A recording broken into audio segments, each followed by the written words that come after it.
नमस्कार दोस्तों, स्वागत है आप सभी का आपके अपने इस यूट्यूब चैनल बाय एमडी धीवर पर। सो दोस्तों, आज का जो हमारा क्लास होने वाला है वो क्लास नंबर 2 होने वाला है। और आज के क्लास का जो हमारा विषय रहने वाला है वो सामाजिक विज्ञान रहने वाला है, जिसे आप लोग एसएसटी के नाम से जानते हो। और आज के क्लास का जो हमारा टॉपिक रहने वाला है वो भारतीय समाज का ना हम लोग एमसीक्यू सीरीज़ करेंगे। तो सबसे पहले मैं आप लोगों को बता दूँ, आप लोगों का ना जो क्लास क्रमांक फर्स्ट लिया था उसमें आप लोगों का ये जो भारतीय समाज है उसका थ्योरी क्लास लिया था। उसके बाद बोला था ना कि आप लोगों का जब दूसरा क्लास लाऊंगा उसमें आप लोगों का इसी टॉपिक पर एमसीक्यू सीरीज कराऊंगा। मतलब जितने भी प्रकार से इसमें क्वेश्चन पूछे जा सकते हैं उन तमाम प्रश्नों को आप लोगों के सामने लेकर के आऊँगा, ताकि आप लोग थ्योरी प्लस एमसीक्यू दोनों का टॉपिक को पढ़ो और अच्छे से आप लोगों का जो तैयारी है वो कर पाओ बोल करके। उसके अलावा फर्स्ट में आप लोगों का जो सिलेबस है उसको पूरा ये दिखाया था ना कि आप लोगों का एसएसटी में ये जो तमाम सिलेबस है उसको दिखाया था। उसके बाद ये जो तमाम सामाजिक बुराइयां, बाल श्रम, ये तमाम जो चीज़ है उसको आप लोगों को पढ़ाया था। दहेज के बारे में, बाल प्रथा क्या होता है, बाल विवाह क्या होता है, नशाखोरी क्या होता है, इन तमाम चीज़ों के बारे में आप लोगों को ना क्लास क्रमांक फर्स्ट में पढ़ाया था ना। और उसके बाद बोला था कि आप लोगों का सेकंड क्लास में इसी पर ना जितने भी प्रकार से प्रश्न बन सकते हैं उन तमाम प्रश्नों को लेकर के आऊँगा बोल करके। तो आज की क्लास में ना उसी प्रश्नों को हम लोग करेंगे, ठीक है। तो सबसे पहले आप लोगों को क्या करना है, मेरे आंसर लेने से पहले खुद आंसर लेने की आप लोगों को कोशिश करना है, क्योंकि एग्ज़ाम में आप लोगों का कोई भी मदद करने वाला नहीं है। जो आंसर आप लोग खुद लोगे, खुद जो चूज़ करोगे आंसर ना, उसी हिसाब से आपको नंबर मिलेगा। तो अभी भी सेम आप लोगों को वही समझना है कि एग्ज़ाम ही है आप लोगों का, एसेट समझ करके आप लोग ना क्वेश्चन को सॉल्व करते हुए चलिएगा, ठीक है। उसके बाद तो आप लोगों को विस्तार पूर्वक मैं समझाऊंगा ना, इसका आंसर बताऊंगा ना। तो इससे पहले आप लोगों को क्या करना है, खुद आंसर लेने की कोशिश करना है आप लोगों को, ठीक है, ताकि आप लोगों का प्रैक्टिस भी हो सके और समझ में भी अच्छे तरीके से आ सके। तो चलिए ज़्यादा देर ना करते प्रश्न क्रमांक फर्स्ट को ध्यान से पढ़ते हैं। उससे पहले आप लोगों से केवल एक हम्बल रिक्वेस्ट रहेगा कि अगर आप लोगों ने चैनल को अभी तक सब्सक्राइब नहीं किया तो चैनल को सब्सक्राइब कर दीजिए और बेल आइकन को दबा दीजिए, क्योंकि जब आप लोग चैनल को सब्सक्राइब करते हो ना तो मेरे को मोटिवेशन मिलता है कि आप लोगों को ना जल्दी से जल्दी आप लोगों का जो टॉपिक है उसको कवर कराऊँ और अच्छे से पढ़ाऊँ, और एक दिन में कम से कम 3 से 4 क्लास लेकर आऊँ ना, तो इसीलिए मेरे को भी मोटिवेशन लगता है, ठीक है। और हाँ, जो चीज़ आप लोगों को नोट करने के लिए भी बोलूँगा ना उन तमाम चीज़ों को नोट करते हुए भी चलना है, ठीक है, क्योंकि एग्ज़ाम से एक हफ्ते पहले आप लोगों को रिवीजन करते भी बन जाए, तो इसलिए आप लोगों को नोट करना है। तो चलिए ज़्यादा देर ना करते हो ना, प्रश्न क्रमांक फर्स्ट को ध्यान से पढ़िए। समाज में नशाखोरी फैलने का कारण निम्न में से कौन नहीं है? ऑप्शन ए शिक्षा की कमी, ऑप्शन बी नशा संबंधी पदार्थ की खुलेआम बिक्री, ऑप्शन सी पाश्चात्य संस्कृति, या ऑप्शन डी नशा मुक्ति केंद्र। तो क्या इसका आंसर होगा, बताइए सबसे पहले आप। तो प्रश्न क्रमांक 1 का जो करेक्ट आंसर है ना वो आप लोगों का ऑप्शन नंबर डी नशा मुक्ति केंद्र करेक्ट हो जाएगा। कैसे? समाज में नशाखोरी फैलने का कारण निम्न में से कौन नहीं है? तो समाज में नशाखोरी फैलने का कारण कौन सा नहीं है बोला है जी। तो समाज में नशाखोरी का जो कारण नहीं है वो नशा मुक्ति केंद्र हो जाएगा, क्योंकि नशा मुक्ति केंद्र में क्या किया जाता है, नशे को छुड़ाया जाता है ना। तो इस प्रकार से प्रश्न क्रमांक 1 का जो करेक्ट आंसर है ऑप्शन नंबर डी जो है करेक्ट हो जाएगा। चलिए नेक्स्ट प्रश्न को पढ़ते हुए चलते हैं इसी प्रकार से। चलिए प्रश्न क्रमांक 2 को ध्यान से पढ़िए। भारत में बाल विवाह निषेध अधिनियम किस वर्ष लागू किया गया?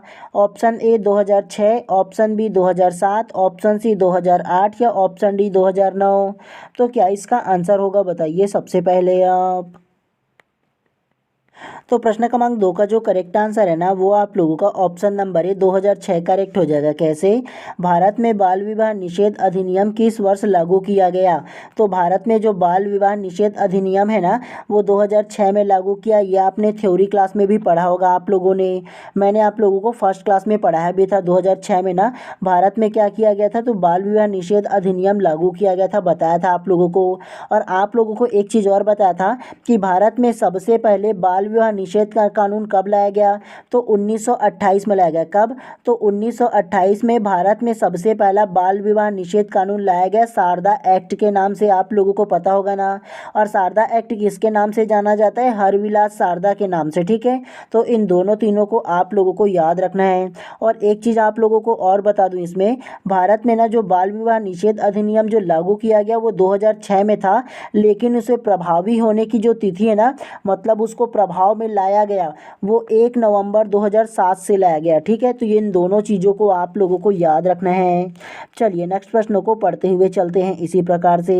अगर आप लोगों को कुछ एक्स्ट्रा बता रहा हूँ तो ध्यानपूर्वक सुनिए और समझने की कोशिश कीजिए, और चाहो ना तो नोट भी कर लिया कीजिए। ठीक है, क्योंकि ना इम्पोर्टेंट होता है, इसीलिए आप लोगों को बताते रहता हूँ मैं। ठीक है, चलिए प्रश्न क्रमांक 3 को अब ध्यान से पढ़िए। निम्न में से कौन सा संयुक्त परिवार का लाभ है? ऑप्शन ए बच्चों का बेहतर अध्ययन, ऑप्शन बी आपसी समायोजन, ऑप्शन सी एकता एवं अनुशासन, या ऑप्शन डी उपरोक्त सभी। तो क्या इसका आंसर हो सकता है, बताइए सबसे पहले आप। तो प्रश्न क्रमांक 3 का जो करेक्ट आंसर है ना वो आप लोगों का ऑप्शन नंबर डी उपरोक्त सभी करेक्ट हो जाएगा। कैसे? निम्न में से कौन सा संयुक्त परिवार का लाभ है? तो संयुक्त परिवार का जो लाभ होगा वो बच्चों का बेहतर अध्ययन होगा, आपसी समायोजन होगा, और तीसरा जो होगा ना वो एकता एवं अनुशासन भी हो जाएगा। हम लोगों ने थ्योरी क्लास में भी पढ़ा था ना इसको। तो इस प्रकार से प्रश्न क्रमांक 3 का जो करेक्ट आंसर है ऑप्शन नंबर डी जो है करेक्ट हो जाएगा। चलिए नेक्स्ट प्रश्न को पढ़ते हुए चलते हैं।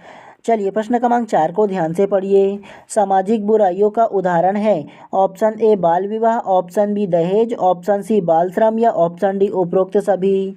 तो क्या इसका आंसर होगा, बताइए सबसे पहले आप। प्रश्न क्रमांक 4 का जो करेक्ट आंसर है ना वो आप लोगों का ऑप्शन नंबर डी उपरोक्त सभी करेक्ट हो जाएगा। कैसे?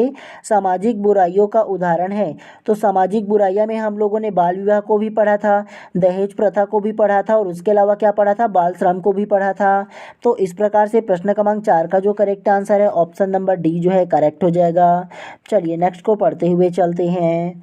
चलिए प्रश्न क्रमांक 5 को ध्यान से पढ़िए। शारदा एक्ट निम्न में से किससे संबंधित है? ऑप्शन ए बाल विवाह, ऑप्शन बी दहेज प्रथा, ऑप्शन सी बाल श्रम, या ऑप्शन डी अनिवार्य शिक्षा। तो क्या इसका आंसर हो सकता है, बताइए सबसे पहले आप। तो प्रश्न क्रमांक 5 का जो करेक्ट आंसर है ना वो आप लोगों का ऑप्शन नंबर ए बाल विवाह करेक्ट हो जाएगा। कैसे? शारदा एक्ट निम्न में से किससे संबंधित है? तो शारदा एक्ट जो है ना वो बाल विवाह से संबंधित है, ये चीज़ आप लोगों को याद रखना है। और अपने जो थ्योरी क्लास फर्स्ट था उसमें आप लोगों को समझाया था ना कि ये जो शारदा एक्ट है वो कब आया था, तो 1928 में आया था। कब? तो शारदा एक्ट जो है वो 1928 में आया था, और ना हरविलास शारदा के नाम से आया था, तो ये शारदा एक्ट के नाम से जाना जाता है। ठीक है, और एक चीज़ आप लोग और याद रख लीजिए, 1 अप्रैल 1930 को ना ये पूरी तरह से लागू हो गया। ठीक है, और ये जो शारदा एक्ट 1928 है ना उसमें क्या रखा गया था, विवाह की उम्र को अगर आप लोगों को बताऊं ना तो लड़कियों को शादी के लिए जो उम्र है वो 14 वर्ष रखा गया था, और लड़के के जो शादी के लिए जो उम्र है वो 18 वर्ष रखा गया था। ठीक है, तो ये जो शारदा एक्ट जो आया था ना 1928 में, तो इसमें लड़कियों की उम्र 14 वर्ष और लड़कों की उम्र 18 वर्ष शादी के लिए रखा गया था।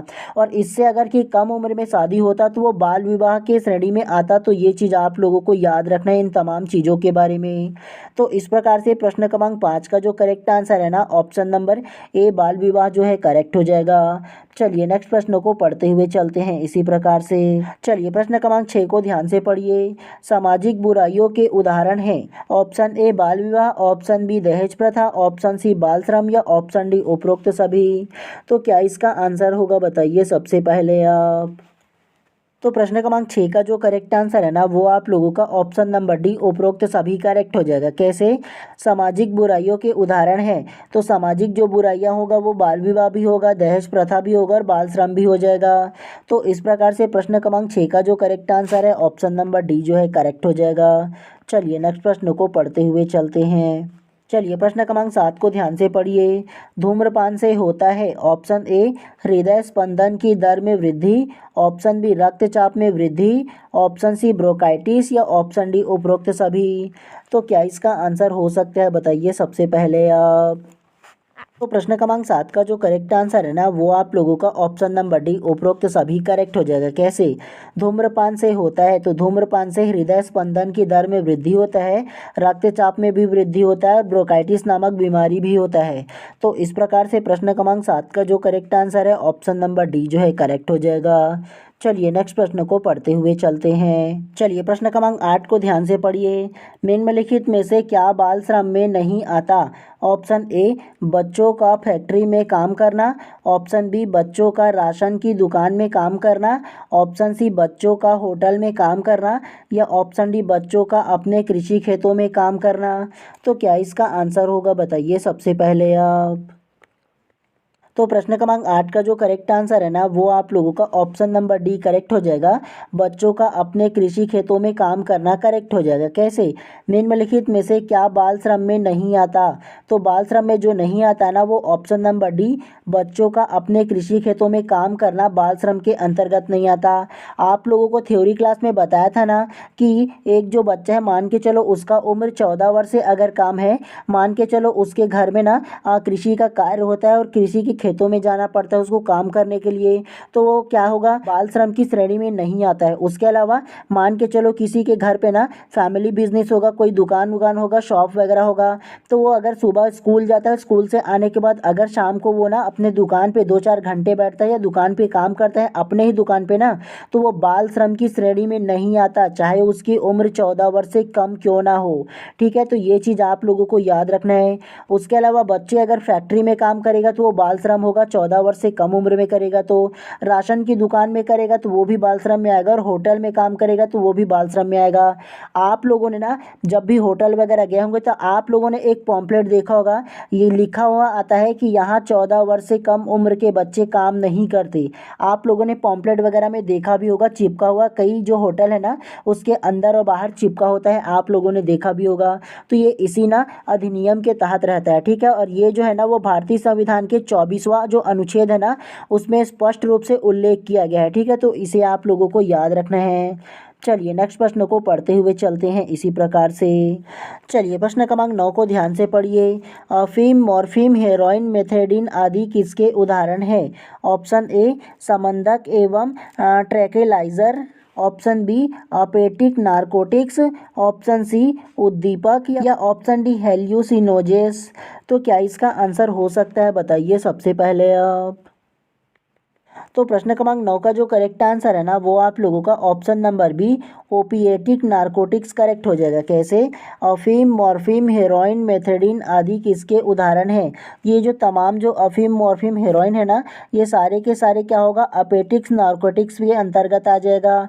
तो ये चीज़ आप लोगों ने देखा होगा ना, और न्यूज़ के माध्यम से भी सुना होगा कि इस प्रकार से अगर अफीम हो गया, मॉर्फिन हो गया, हेरोइन वगैरह जो इंटरनेशनल एयरपोर्ट वगैरह होते हैं वहाँ पकड़ाते हैं, बोलते हैं ना कि नारकोटिक्स ने पकड़ा है उसको। तो ये जो तमाम जो नशीले पदार्थ के लिए ना अलग से गवर्नमेंट के द्वारा नारकोटिक्स ब्यूरो बनाया गया है, जिस पर ना नारकोटिक्स मतलब जो नशीली जो पदार्थ है उस पर लगाम लगाने के लिए। तो ये किसके अंतर्गत आ जाएगा? नारकोटिक्स के अंतर आ जाएगा, ओपिएटिक्स के अंतर्गत। तो ये चीज़ आप लोगों को याद रखना है। ठीक है, चलिए नेक्स्ट प्रश्न को पढ़ते हुए चलते हैं इसी प्रकार से। ये प्रश्न क्रमांक 10 को ध्यान से पढ़िए। शराब के अत्यधिक सेवन से होने वाली बीमारी है? ऑप्शन ए फेफड़े का कैंसर, ऑप्शन बी यकृत शोथ हेपेटाइटिस, ऑप्शन सी एड्स, या ऑप्शन डी मधुमेह। तो क्या इसका आंसर हो सकता है, बताइए सबसे पहले आप। तो प्रश्न क्रमांक 10 का जो करेक्ट आंसर है ना, वो आप लोगों का ऑप्शन नंबर बी यकृत शोथ हेपेटाइटिस करेक्ट हो जाएगा। कैसे? शराब के अत्यधिक सेवन से होने वाली बीमारी है।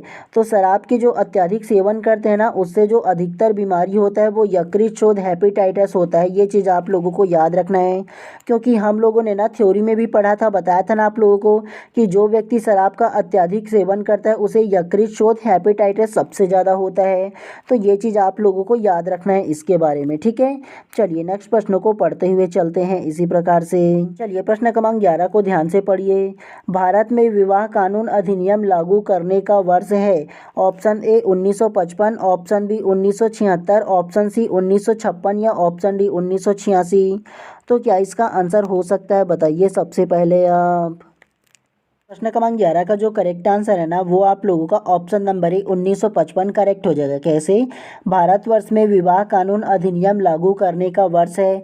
तो भारत में ना विवाह कानून अधिनियम जो लागू हुआ वो 1955 को हुआ था। ये चीज़ आप लोगों को मैं थ्योरी क्लास में भी बताया था, और बताया था ना कि भारत में सबसे पहला विवाह कानून जो है ना वो 1955 को लागू हुआ। भारतवर्ष में बोल रहा हूँ ना, शारदा एक्ट अलग है 1928 वाला, और ये जो 1955 है ना विवाह कानून वो अलग है, दोनों में डिफरेंस है। शारदा एक्ट जो होगा ना वो बाल विवाह के लिए है, लेकिन जो 1955 में हुआ वो केवल विवाह कानून है, जिसमें भारतवर्ष ने ना 1955 में विवाह कानून लाया, जिसके अंतर्गत एक जो लड़कियां हैं ना उसकी जो शादी के लिए उम्र है वो 18 वर्ष रखा गया। क्या? तो लड़कियों की शादी की उम्र के लिए 18 वर्ष रखा गया और लड़कों की जो शादी की उम्र के लिए 21 वर्ष रखा गया। तो यहीं से डिफाइन हुआ था, ठीक है, यहीं से लागू हुआ था 1955 से और अब तक की चला आ रहा है, ठीक है। तो ये चीज़ आप लोगों को याद रखना है इसके बारे में, जिसके अंतर्गत ना भारतीय संविधान में एक कानून बनाया गया जिसमें हिंदुओं की विवाह को नियंत्रित रखने के लिए, जिसमें लड़कियों की उम्र 18 और लड़कों की उम्र 21 कर दिया गया। इससे कम उम्र में शादी होता है तो वो बाल विवाह के अंतर्गत आता है। तो ये चीज़ आप लोगों को याद रखना है इसके बारे में। चलिए नेक्स्ट को पढ़ते हुए चलते हैं।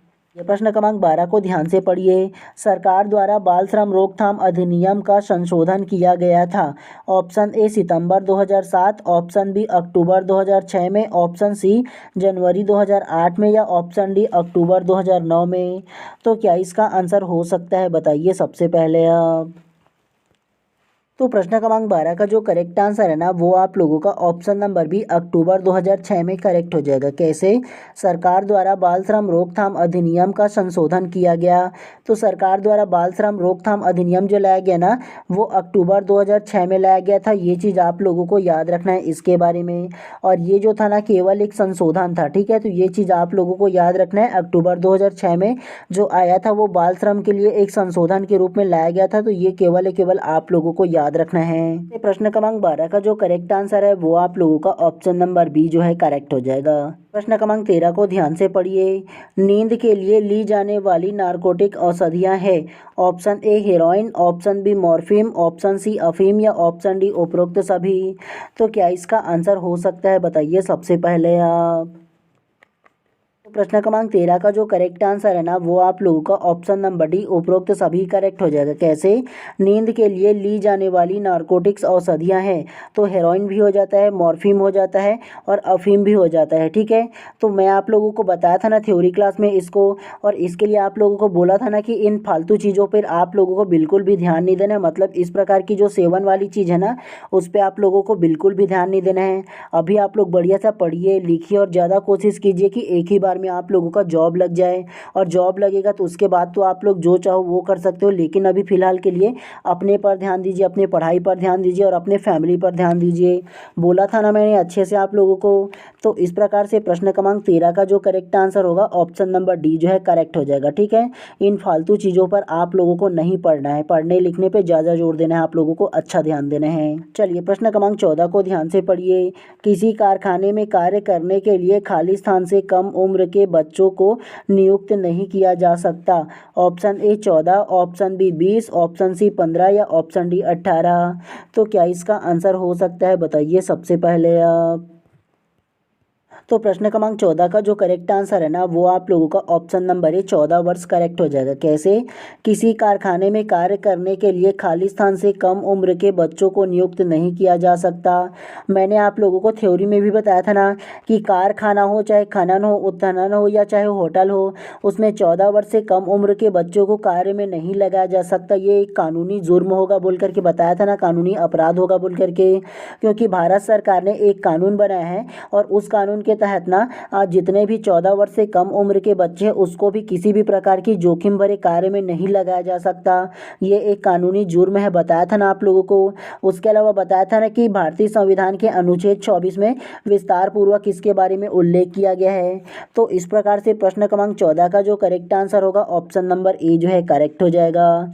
चलिए नेक्स्ट प्रश्नों को पढ़ते हुए चलते हैं। चलिए प्रश्न क्रमांक 15 को ध्यान से पढ़िए। व्यक्तिगत परिवार प्रणाली के तेजी से बढ़ने का कारण है। ऑप्शन ए पाश्चात्यीकरण, ऑप्शन बी स्वतंत्र लाइफस्टाइल की कल्पना, ऑप्शन सी जनसंख्या विस्फोट एवं मुद्रास्फीति या ऑप्शन डी ए एवं बी दोनों। तो क्या इसका आंसर हो सकता है, बताइए सबसे पहले आप। तो प्रश्न क्रमांक 15 का जो करेक्ट आंसर है ना वो आप लोगों का ऑप्शन नंबर डी ए एवं बी दोनों करेक्ट हो जाएगा। कैसे? व्यक्तिगत परिवार प्रणाली के तेजी से बढ़ने का कारण है। तो व्यक्तिगत परिवार प्रणाली क्या होता है बताया था ना। आजकल आप लोगों ने अधिकतर इस प्रकार की जो व्यक्तिगत परिवार प्रणाली है उसको देखा होगा ना, कि एक जो बच्चा है ना वो क्या होता है कि जैसे ही उसकी शादी हो जाता है ना, शादी होने के बाद अपने माता पिता को छोड़ करके अलग रहने लगते हैं और अलग रहना ज़्यादा पसंद करते हैं, अपने पत्नी के साथ, अपने बच्चों के साथ, और माता पिता को वो छोड़ देते हैं। तो ये क्या कहलाता है? व्यक्तिगत परिवार प्रणाली कहलाता है या एकल परिवार कहलाता है। ठीक है, अभी आप लोगों ने बहुत ज़्यादा देखा होगा। और इसका कारण क्या है? वो पाश्चात्यकरण के कारण, मतलब वेस्टर्न पद्धति है ना, जो दूसरे जो देश है उसको देख देख करके सीखते रहते हैं ना, वेस्टर्न को देख करके। उसके अलावा स्वतंत्र लाइफस्टाइल को देख करके, मतलब हम लोग ना अलग रहेंगे तो स्वतंत्र रहेंगे, हमारा लाइफस्टाइल अच्छा रहेगा, इस प्रकार की जो सोच है ना, जिसके वजह से एकल प्रणाली, एकल जो परिवार है उसको बढ़ावा मिल रहा है। तो इस प्रकार से प्रश्न क्रमांक 15 का जो करेक्ट आंसर होगा ऑप्शन नंबर डी जो है करेक्ट हो जाएगा। लेकिन अभी फिलहाल के लिए ऐसे नहीं होना चाहिए, इस प्रकार की सोच नहीं होना चाहिए। ठीक है, जिन लोगों ने, मतलब जिन माता पिता ने आप लोगों को छोटा से पाल करके, लालन पालन करके बड़ा किया गया है, और बड़ा करने के बाद जहां आपकी शादी कर दिया गया और शादी के बाद आप अलग हो गए, ये कैसा रीति रिवाज है और कैसा आप लोगों का बिहेवियर, कैसा परवरिश है आप लोगों का। परवरिश पे नहीं जाऊंगा, लेकिन लोग ऐसा कर रहे हैं ना वो बहुत ही गलत कर रहे हैं इस प्रकार से। खैर वो उनकी सोच है। चलिए हम लोग ना प्रश्न क्रमांक 16 को पढ़ते हैं। भारत में लड़के व लड़कियों की विवाह के लिए सबसे कम उम्र है। ऑप्शन ए 18 वर्ष 21 वर्ष, ऑप्शन बी 21 वर्ष 18 वर्ष, ऑप्शन सी 18 वर्ष 18 वर्ष, या ऑप्शन डी 18 वर्ष 16 वर्ष। तो क्या इसका आंसर होगा बताइए सबसे पहले आप। तो प्रश्न क्रमांक 16 का जो करेक्ट आंसर है ना वो आप लोगों का ऑप्शन नंबर बी करेक्ट हो जाएगा। 21 वर्ष 18 वर्ष करेक्ट हो जाएगा। कैसे? बहुत लोगों ने ऑप्शन नंबर ए को क्लिक मारे होंगे। क्यों ऐसे क्लिक मारे होंगे मैं बताऊं आप लोगों को। हम लोगों की जनरल ये मानसिकता होती है ना कि सबसे पहले हम लोग लड़कियों का नाम लेते हैं फिर लड़कों का। हम लोग जनरली ये पढ़ते हैं कि लड़कियों का कितना है 18 वर्ष, लड़कों का कितना है 21 वर्ष। तो ऐसे हम लोग 18 और 21 को देख करके टिक मार देते हैं डायरेक्ट। हम लोग देखते नहीं है कि प्रश्न क्या बोला है। प्रश्न क्या बोला है ध्यान से पढ़ो। भारत में लड़के व लड़कियां के विवाह के लिए सबसे कम उम्र, सबसे पहला क्या बोला है लड़के, तो लड़के के लिए उम्र क्या होगा जी 21 वर्ष शुरुआती में हो जाएगा। बाद में लड़कियों बोला है तो लड़कियों का उम्र कितना होगा 18 वर्ष हो जाएगा।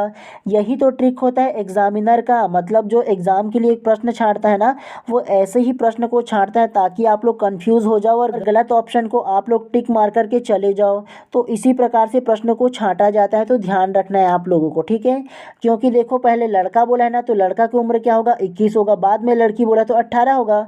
तो इस प्रकार से ऑप्शन नंबर बी जो है ना वो करेक्ट आंसर हो जाएगा, ए नहीं होगा। ठीक है, तो याद रखना है आप लोगों को ऐसे को। प्रश्न पे ज़्यादा ध्यान दिया कीजिए आप लोग। चलिए प्रश्न क्रमांक 17 को ध्यान से पढ़िए। गीता रमन की पत्नी है, देव गीता का इकलौता भाई है।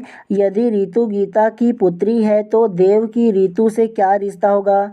ये तो रीजनिंग का क्वेश्चन हो गया। ऑप्शन ए पिता, ऑप्शन बी माता, ऑप्शन सी चाचा, या ऑप्शन डी दादा।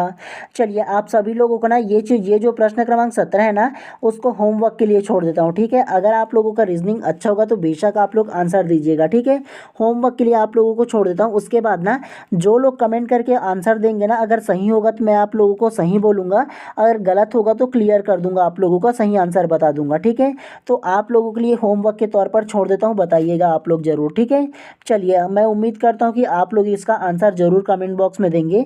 एक बार ज़रूर आप लोग ना खुद से बना करके देख लीजिए, ईजी है, ज़्यादा कठिन नहीं है ये वाला। चलिए प्रश्न क्रमांक 18 को ध्यान से पढ़िए। मनुष्य का प्रथम सामाजिक समूह कौन सा है। ऑप्शन ए समाज, ऑप्शन बी समुदाय, ऑप्शन सी परिवार, या ऑप्शन डी अड़ोस पड़ोस। तो क्या इसका आंसर होगा बताइए सबसे पहले आप। तो प्रश्न क्रमांक 18 का जो करेक्ट आंसर है वो आप लोगों का ऑप्शन नंबर सी परिवार करेक्ट हो जाएगा। कैसे? मनुष्य का प्रथम सामाजिक समूह कौन सा है, तो एक मनुष्य का जो सामाजिक समूह होगा ना सबसे पहला वो परिवार ही ना हो जाएगा। जी हाँ, सबसे पहले वो परिवार में जन्म लेगा और जन्म लेकर के आस पड़ोस अपने दुनिया के बारे में, अपने वातावरण के बारे में परिवार से ही ना सीखेगा। जी हाँ, तो वो सामाजिक समूह कौन होगा, परिवार ही ना हो जाएगा सबसे पहला। चलिए नेक्स्ट प्रश्न को पढ़ते हुए चलते हैं इसी प्रकार से। क्रमांक 19 को ध्यान से पढ़िए। जनजाति इसका उदाहरण हो सकता है। ऑप्शन ए परिवार, ऑप्शन बी संगठन, ऑप्शन सी समुदाय, या ऑप्शन डी जाति। तो क्या इसका आंसर होगा बताइए सबसे पहले आप। तो प्रश्न क्रमांक 19 का जो करेक्ट आंसर है ना वो आप लोगों का ऑप्शन नंबर सी समुदाय करेक्ट हो जाएगा। कैसे? जनजाति इसका उदाहरण हो सकता है। तो जनजाति हमेशा समुदाय को ही ना बोलते हैं, जी हाँ, किसी प्रकार के परिवार को हम लोग जनजाति नहीं बोलते, या संगठन को भी नहीं बोलते, और या जाति को भी नहीं बोलते। ठीक है, जाति सबका अलग अलग होता है, लेकिन जो समुदाय होता है ना वो जनजाति कहलाता है। तो ये चीज़ आप लोगों को याद रखना है इसके बारे में। तो इस प्रकार से प्रश्न क्रमांक 19 का जो करेक्ट आंसर है ना ऑप्शन नंबर सी जो है करेक्ट हो जाएगा। और एक चीज़ आप लोगों के लिए सूचना है, ध्यानपूर्वक सुनिएगा। अगर आप लोगों के मन में किसी प्रकार का अगर सवाल हो और उसके लिए आप लोग चाहते हो कि मैं ना अपना पर्सनल नंबर आप लोगों को सजेस्ट करूं, ताकि आप लोग ना मेरे से डायरेक्ट बात करके ना किसी भी प्रकार के सवाल हो तो वो पूछ सकते हो, या किसी भी प्रकार के अगर सजेशन लेना चाहते हो तो वो ले सकते हो। तो इसके लिए क्या करना है, सबसे पहले आप लोग इंस्टाग्राम पर जाइए और सर्च कीजिए बाय MD धीवर करके। वहाँ पर आप लोगों को मेरा प्रोफाइल मिलेगा, और मेरे प्रोफाइल के कमेंट बॉक्स पर जा करके ना कमेंट कीजिए कि सर आप अपना नंबर दीजिए बोल करके। तो सबसे पहले मैं अपना फ़ोनपे का नंबर दे दूंगा, और उस फ़ोनपे के नंबर पे आप लोगों को केवल 200 फ़ोनपे करना है। उसके बाद जो मेरा पर्सनल नंबर है वो आप लोगों को सजेस्ट कर दूंगा। ठीक है, और ये जो रिक्वायरमेंट है केवल विशेष व्यक्तियों के लिए रखा हूँ, जिनको विशेष प्रकार के ना सजेशन की आवश्यकता है उनके लिए। चाहूँ तो मैं फ्री ऑफ कॉस्ट में भी दे सकता हूँ, लेकिन क्या है ना, छोटे छोटे प्रश्न के लिए ना जो उन लोग स्वयं भी जान सकते हैं, समझ सकते हैं, सर्च कर सकते हैं, लेकिन उनके लिए भी बार बार फ़ोन करेंगे। तो इसीलिए ना ये जो रिक्वायरमेंट है वो रखा हूँ। ठीक है, और वैसे भी अगर आप लोग कोचिंग भी करोगे ना तो आप लोगों से कितना लेंगे, 10 से 12 हज़ार कोचिंग वाले ले लेते हैं। सारा वैसे भी मैं क्लास, सारा मटेरियल, सारा PDF आप लोगों को फ्री ऑफ कॉस्ट में प्रोवाइड करता हूँ, केवल इन्हीं चीज़ों के लिए। ठीक है, तो सोचिएगा ज़रूर आप लोग इसके बारे में। चलिए आज के इस क्लास को यहीं पर समाप्त करते हैं, और अगर आप लोग चैनल पर नए होंगे तो चैनल को भी सब्सक्राइब कर लीजिएगा। ठीक है, ताकि इसी प्रकार से जब भी मैं क्लास लाऊँ ना तो प्रॉपर टाइम पे आप लोगों को उसका नोटिफिकेशन मिले। तो इसलिए ज़्यादा जरूरी है आप चैनल को सब्सक्राइब कर दो। चलिए मिलते हैं इसी प्रकार से नेक्स्ट क्लास में। आप सभी लोगों का दिन शुभ एवं मंगलमय हो।